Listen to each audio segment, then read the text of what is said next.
Hello বন্ধুরা, good afternoon. আজকে আমি ঝিঙে আলু দিয়ে পাপড়ের ঝাল করে দেখাবো। ঝিঙে আলুগুলোকে কেটে নিয়েছি, মিশিয়ে যার মধ্যে সর্ষে পোস্ত কাঁচা লঙ্কা নিয়ে নিয়েছি। তেলটাও কড়াইতে গরম করতে দিয়ে দিয়েছি। একটা পেঁয়াজ কুচিয়ে নিয়েছি, তেলের মধ্যে কালো জিরে ফোড়ন দিয়ে পেঁয়াজটা দিয়ে দিয়েছি, দিয়ে একটু নাড়াচাড়া করে নিচ্ছি।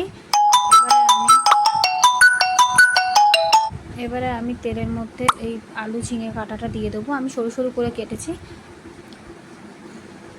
এই অল্প তেলের মধ্যে আলু ঝিঙে পেঁয়াজ দিয়ে পাপড়ের ঝাল করবে তোমরা এই গরমকালে। অল্প সময় অল্প তেলে সুস্বাদু টেস্টি রান্না, এটার সাথে আর কোনো কিছু লাগবেই না। তোমাদের যদি আমার এই আলু পাপড়ের ঝাল যদি রেসিপিটা ভালো লাগে, অবশ্যই প্রচুর শেয়ার করো, কমেন্ট করো, লাইক সাবস্ক্রাইব করো, বাড়িতেও তোমরা করো। সত্যি অসাধারণ টেস্টি লাগে। দেখো আমি এখানে হলুদ দিয়ে দিলাম 1 চামচ। এবার আমি 1 চামচ নুন দিয়ে দিচ্ছি। যেহেতু অল্প আমার সবজি, তাই জন্য অল্প নুন দিচ্ছি, আর একটু সামান্য দিলাম, দিয়ে নাড়াচাড়া করে নিচ্ছি।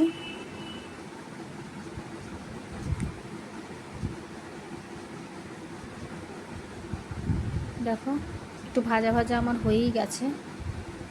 এবারে আমি এখানে ঢাকা দিয়ে দিলাম একটু। আমার মিক্সি জারের মধ্যে মশলাটা রেডি হয়েই গেছে।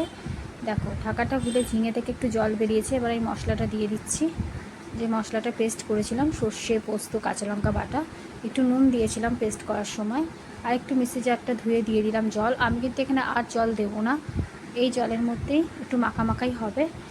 একটুখানি ফুটতে দেবো, তারপর আমি পাঁপড়টা এখানে দিয়ে দেবো। দেখো খুব সহজেই অল্প উপকরণ দিয়েই পাঁপড়ের ঝাল। পাঁপড়গুলোকে দেখো আমি একটা পাঁপড়কে 4 টুকরো করেছি, করে ভেজে নিয়েছি। দিয়ে আমি একটু একটু করে পাঁপড়ের তরকারির মধ্যে ঝোলগুলো দিয়ে পাঁপড়টাকে ভিজিয়ে দিচ্ছি। এইভাবে একটু আস্তে আস্তে করে নাড়াচাড়া করে নেবে।